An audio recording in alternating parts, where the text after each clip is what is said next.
স্বাগত জানাচ্ছি খাতুনগঞ্জ থেকে মতিঝিলে, সাথে আছে আমি শামীম জাহেদি। জামানত জটিলতা সহ বিভিন্ন শর্তের কারণে ব্যাংক থেকে ঋণ সুবিধা পাচ্ছেন ছোট এবং ক্ষুদ্র উদ্যোক্তারা। ফলে বেসরকারি আর্থিক প্রতিষ্ঠানের কাছ থেকে চড়া সুদে ঋণ নিতে বাধ্য হচ্ছেন তারা। এমন বাস্তবতায় এসএমই খাতের বিকাশে সব ধরনের সহযোগিতার আশ্বাস দিয়েছেন সরকার।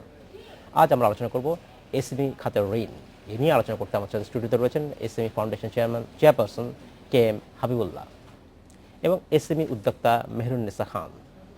তবে মূল আলোচনা যাওয়ার আগে দেখে নেব একটি প্রতিবেদন। দেশের মোট অভ্যন্তরীণ উৎপাদনের ৩০% যোগান দিচ্ছে ক্ষুদ্র ও মাঝারি শিল্প। পণ্যের বৈচিত্র্যকরণ, কর্মসংস্থান সৃষ্টি, দারিদ্র্য বিমোচনে গুরুত্বপূর্ণ অবদান রাখছে এ খাত। নান্দনিকতা ও দাম কম থাকায় এসব শিল্পে উৎপাদিত পণ্যের চাহিদাও অনেক। দাম তো অবভিয়াসলি রিজনেবল, আর এসএমইর পণ্যগুলোর সবচেয়ে একটা প্লাস পয়েন্ট হচ্ছে ক্রিয়েটিভিটি জিনিস। স্বল্প মূল্যে এবং খুব ভালো ভালো জিনিস আমাদের দেশের তৈরি, আমাদের ক্ষুদ্র ব্যবসায়ীদের বা তৈরি খুব ভালো ভালো জিনিস পাওয়া যাচ্ছে। জামা কাপড়, পাপোশ, অনেক কিছুই, এবং এত সুন্দর, এত নান্দনিক, এত গর্জিয়াস। তবে সম্ভাবনাময় এ খাতে পর্যাপ্ত ঋণ ও প্রশিক্ষণ সুবিধা পাচ্ছে না অনেক উদ্যোক্তা। তাই বিনিয়োগের আশানুরূপ সুফল পাচ্ছে না তারা। প্রতিভা আছে, ইচ্ছা আছে, কিন্তু ইচ্ছা পূরণ করার টাকাটা নেই।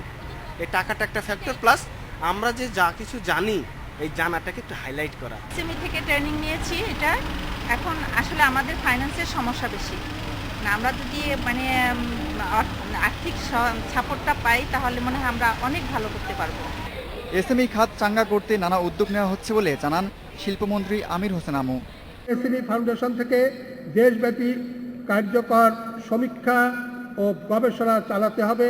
দেশের কোথায় কোন ধরনের এসএমই শিল্প স্থাপন ভাইরাল হবে তা নির্ধারণ করতে হবে। ছোট ও ক্ষুদ্র ব্যবসা প্রতিষ্ঠানগুলোকে সহজ শর্তে ঋণ দেওয়ার দাবি উদ্যোক্তাদের। Abdullah Mamun, independent news, Dhaka. দেখলাম প্রতিবেদনটি আমরা। এজন্য KM হাবিবুল্লাহ এবং মেহরুন্নেসা খান, আপনাদেরকে স্বাগত জানাচ্ছি এই অনুষ্ঠানে। কেমন আছেন? আপনাকেও ধন্যবাদ। জনাব হাবিবুল্লাহ, আপনার কাছে জানতে চাচ্ছি যে আমরা প্রতিবেদন দেখলাম যেখানে বলা হচ্ছে যে জামানত জটিলতা সহ নানা ধরনের জটিলতার কারণে যারা এসএমই খাতের উদ্যোক্তারা তারা ঋণ পেতে তাদের কষ্ট হয়। যদিও বাংলাদেশ সরকার এবং বিভিন্ন আর্থিক প্রতিষ্ঠান এই জাতীয় প্রতিষ্ঠানগুলোকে যেহেতু এটা ট্রাস্ট সেক্টর, ঋণ দেওয়ার জন্য আসলে বসে থাকে, কিন্তু আইনি কিছু জটিলতা, ব্যাংকিং কিছু জটিলতার কারণে পারেন না। কেন এই সমস্যা তৈরি হয় আসলে? এই সমস্যাটা কিন্তু এক এক দেশে একরকম। আচ্ছা, আমাদের দেশে যদি বিবেচনা করা হয়, আমাদের কিন্তু দেশে এসএমই প্রতিষ্ঠিত হয়েছে, কিংবা এসএমই ফাউন্ডেশন প্রতিষ্ঠিত হয়েছে 2007-এ। এক্স্যাক্টলি।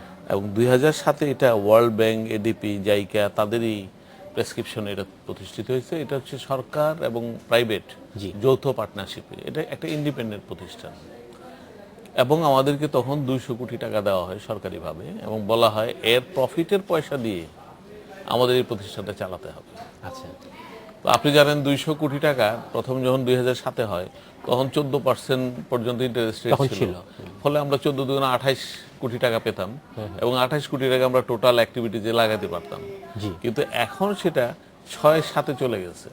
কাজে 6% ইন্টারেস্ট হলে আমাদের 200 কোটি টাকা আসে 6 দুগুণে 12 কোটি টাকা। আমরা যাই হোক অনেক সময় ব্যাংকের সাথে নেগোসিয়েশন করে সেটা 14-তে পর্যন্ত যেতে পারি, কিন্তু আমাদের নিজস্ব কোনো অফিস নেই। আমাদের যে কর্মকর্তা কর্মচারী তাদের বেতন কাঠামো সব মিলিয়ে আমাদের রেভিনিউ বাজেটে চলে যায় 12 কোটি টাকা। আচ্ছা, থাকে কিন্তু 2 কোটি টাকা।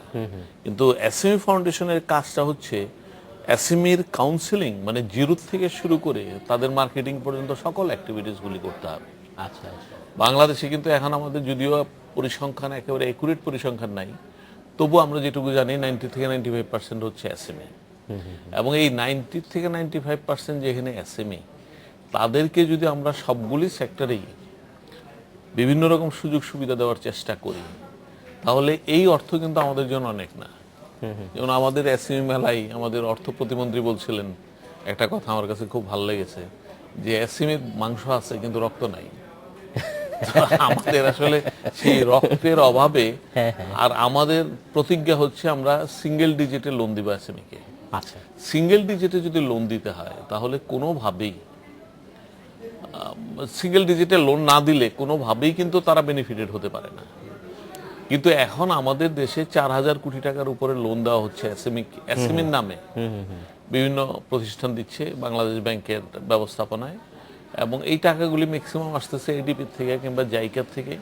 কথা ছিল এসএমই হয়ে গেলে এই টাকাগুলো আস্তে আস্তে এসএমইতে চলে আসবে, কিন্তু এখনো সেটা আসেনি। আর না আসে, আপনি তো জানেন টাকা পয়সা একবার যেখানে যায় তখন সেখান থেকে সরতে চায় না। তো ফলে হচ্ছে আমরা যে লোনটা দিই সে সিঙ্গেল ডিজিটে দেই এবং তাদের বেনিফিটের জন্য, আর ওনারা যে লোনটা দেয় তারা কিন্তু এই 14%, 20%, 24% হয়।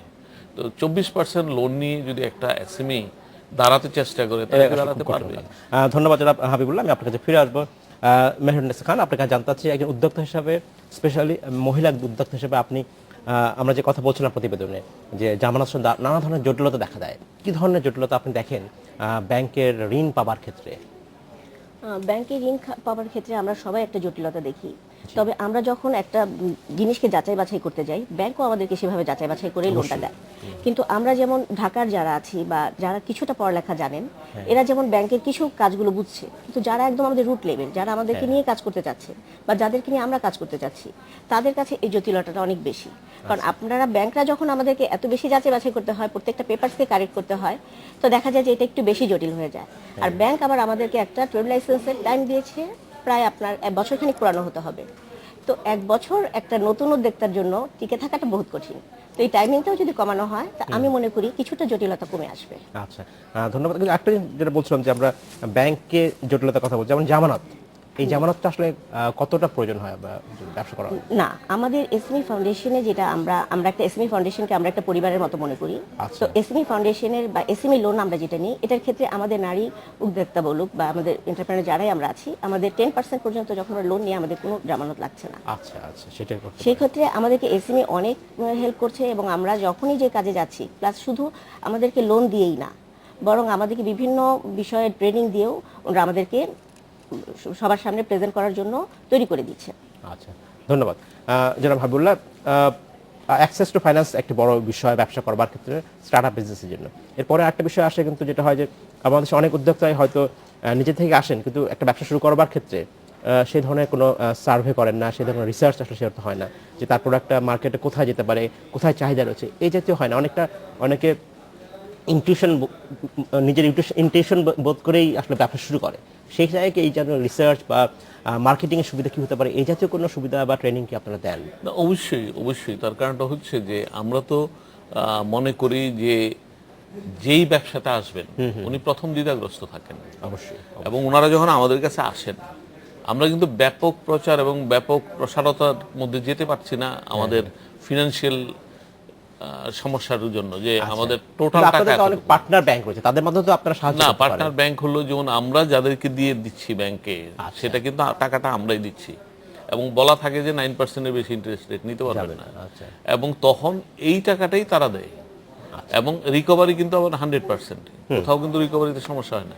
আমরা যেটা করি যে কেউই যখন আমাদের এখানে আসে, তখন আমাদের যে কাউন্সিল সেকশন, যেটা কাউন্সিলর বসে যে আছেন, ওনারা তার সব শুনে তার সমস্ত কিছু দেখে বিবেচনা করে তখন তাকে অ্যাডভাইস করে যে তুমি এটা করো, এটা করলে তুমি প্রফিট করতে পারবা, কিংবা তুমি যে জায়গায় আছো এই সুবিধাটা বেশি, ইত্যাদি ইত্যাদি, আমরা তোমাদেরকে এইটুকু হেল্প করতে পারবো, আর বাকিটুকু ব্যাংকের থেকে তোমাদের নিতে হবে। তবে এই যে লোনের ব্যাপারটা, এটা যেহেতু সরাসরি দেখতেছেন বাংলাদেশ ব্যাংক, সেহেতু ওদের উপর আমাদের খবরদারি করার সুযোগ নাই।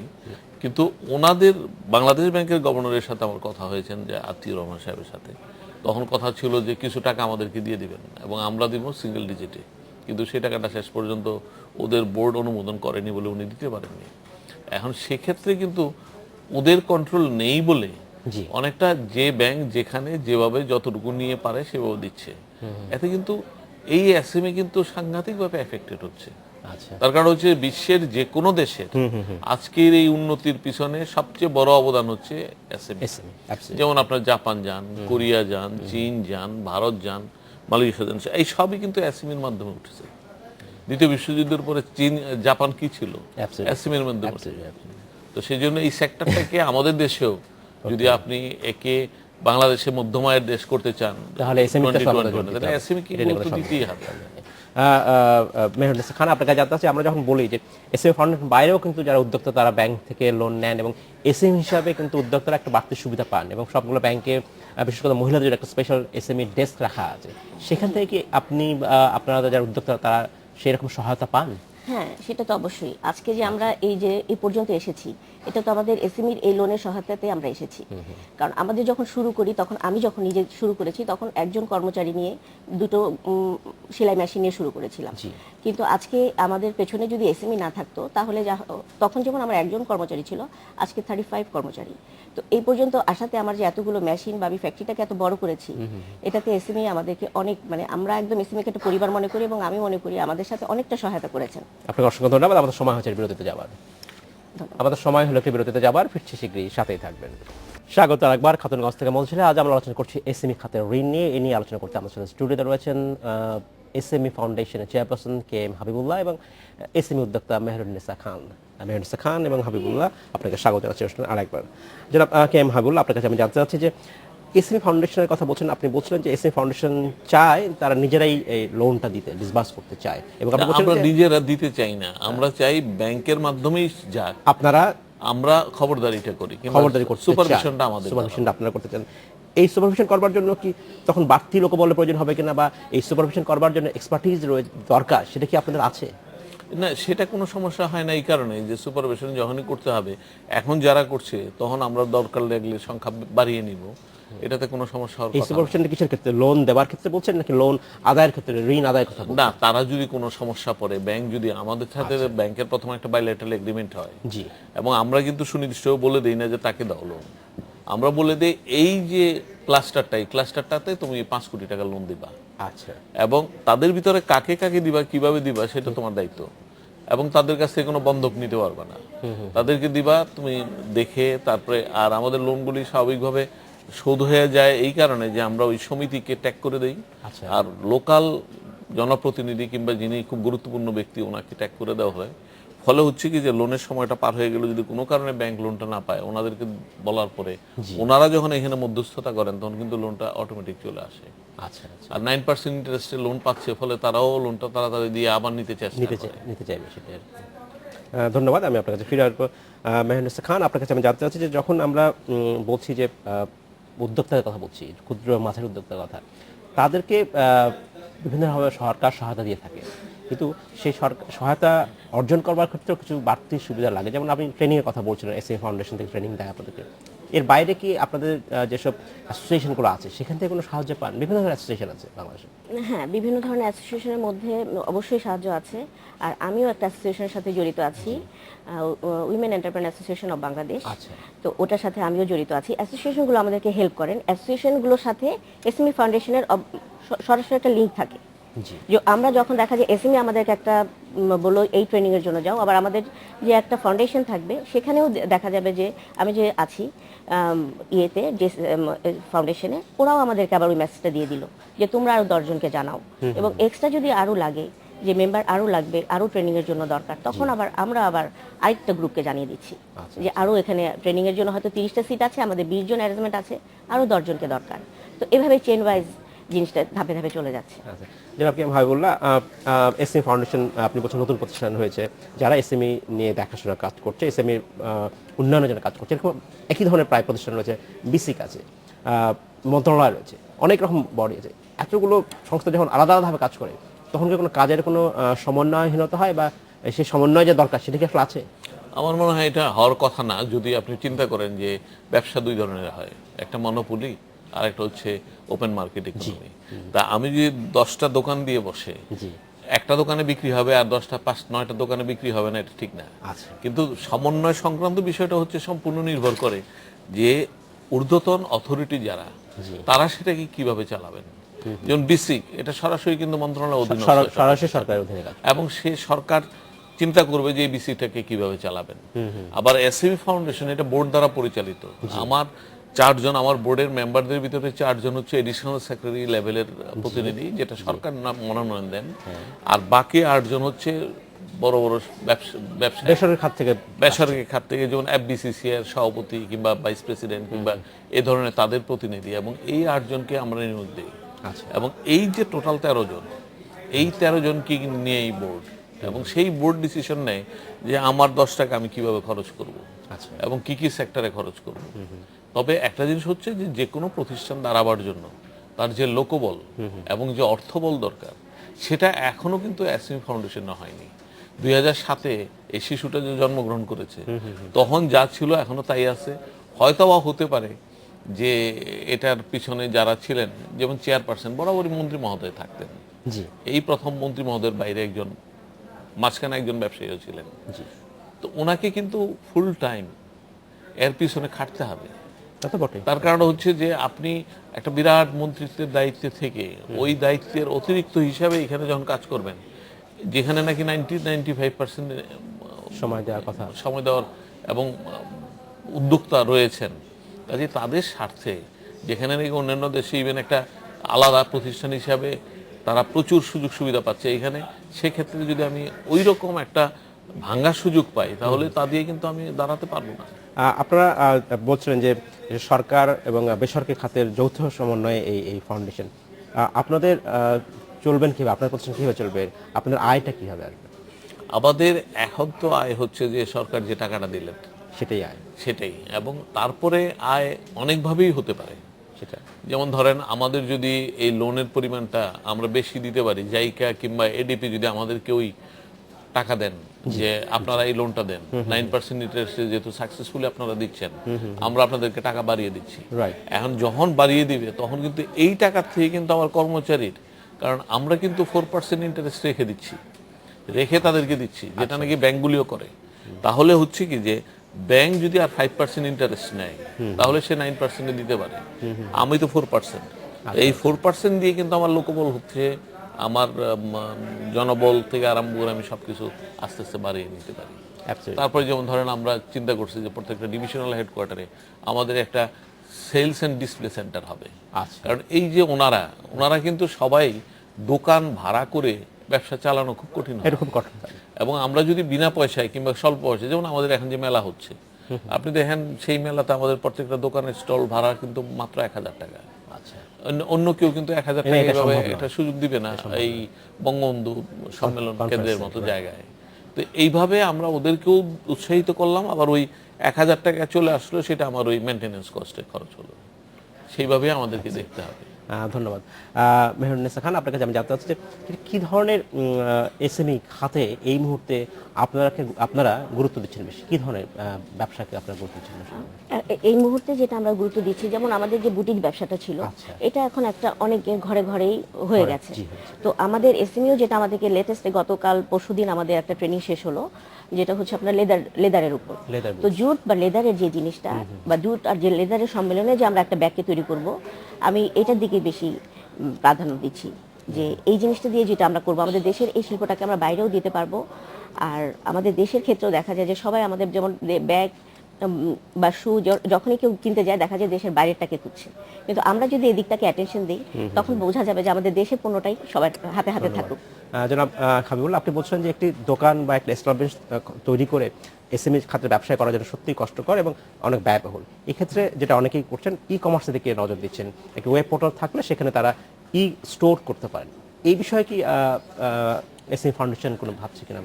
এই বিষয়টি ভাবছে না তা না, কিন্তু আমাদের প্রযুক্তিটা এত ডেভেলপড এখনো হয়নি।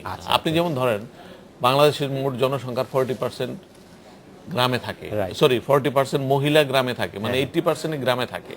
এই 40% মহিলা যে গ্রামে থাকে তাদের কিন্তু আপনি গ্রাম থেকে তুলে আনতে পারবেন না, এবং তাদেরকে ঘরে রেখে আপনি ব্যবসা করাইতে হবে, এবং সেই ব্যবসার জন্য আপনি ই কমার্স কাজে লাগাইতে পারবেন না। তখন তাদেরকে আপনার ব্যবসা শিখাইতে হবে, ব্যবসা তারা ঘরে বসে বসে করবে। যেমন একটা ব্লাউজ শহরে এসে একটা ব্লাউজ বানাইলে তার হয়তো লাগতেছে 200 টাকা, আর আপনি যদি একটা গ্রামের বাড়িতে সেই ব্লাউজটা বানানো তাকে শিখিয়ে দেন, সে 40 টাকা বানিয়ে দিতে পারতেছে, এবং তাতে কিন্তু সে দাঁড়িয়ে যাচ্ছে এবং তার সাথে সাথে প্রতিষ্ঠানও দাঁড়িয়ে যাচ্ছে। ধন্যবাদ জনাব কে এম হাবিবুল্লাহ। মেহেরুন্নেসা খান, আপনাকে ধন্যবাদ। আজ শেষ করতে হচ্ছে, ভবিষ্যতে আপনার সাথে আবার কথা বলবো। আপনাকে ধন্যবাদ, বিশেষ করে সুযোগ দেওয়ার জন্য যে সবাইকে জানানো যাচ্ছে আমাদের। ধন্যবাদ। এই ছিল আজকের মধ্যে খাতুনগঞ্জ থেকে মধু ছেলে। আমাদের সাথেই থাকবেন, দেখা হবে।